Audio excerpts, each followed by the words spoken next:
exercise is the side lying clamshell. Another wonderful warm-up exercise. This one is focusing on the muscles on the side of the hips, the side of the glutes, also known as the abductors, the abductors. Keeping these strong is often linked to knee health and low back health. So a lot of times when people have knee issues of various kinds and low back issues, the muscles on the side of the hips are often not strong enough, so they're not controlling lateral movement well. And lateral movement happens even when we're walking forwards. So our hips swing, we move side to side as we walk forward through our natural gait. And just controlling that movement back and forth stresses the knees and the back, especially for women who have what's called a greater acute angle, so the angle between the hips down to the knees. That definitely can predispose a lot of women to having more knee issues. So we need to make sure the sides of our hips are strong so we can keep the rest of our joints healthy, and the muscle tone is just a good thing to have there anyway. So often this exercise is something people will be given when they go to physical therapy for knee issues. So we might as well build it into our warm-ups and do a little preventative work.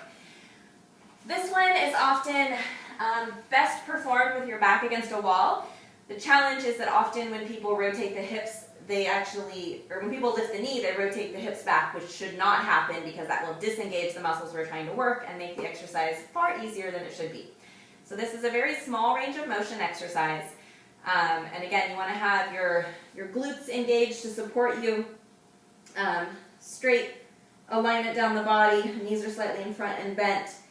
So what we're doing, so I usually will put my hand in front of my abs for a little stability and also to remind me to lean forward a little bit.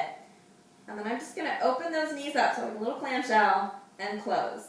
Okay, it's a very small movement, and everyone will have a different natural range of motion, but if I tilt my hips back, it's like, oh look, I have all this range of motion, but I'm not really isolating these muscles right on the side of the hip. And you should feel this. If you put your hand there, you should feel that muscle contracting, but pretty quickly you should feel kind of a burning sensation. That's what this exercise feels like when you're working. So opening up that clamshell, closing.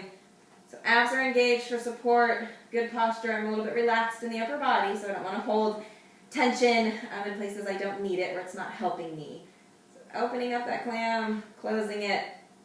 To make this more challenging, if you need it to be, you can also put a little band above the knees that you can use as resistance, but not entirely necessary. This is pretty challenging on its own.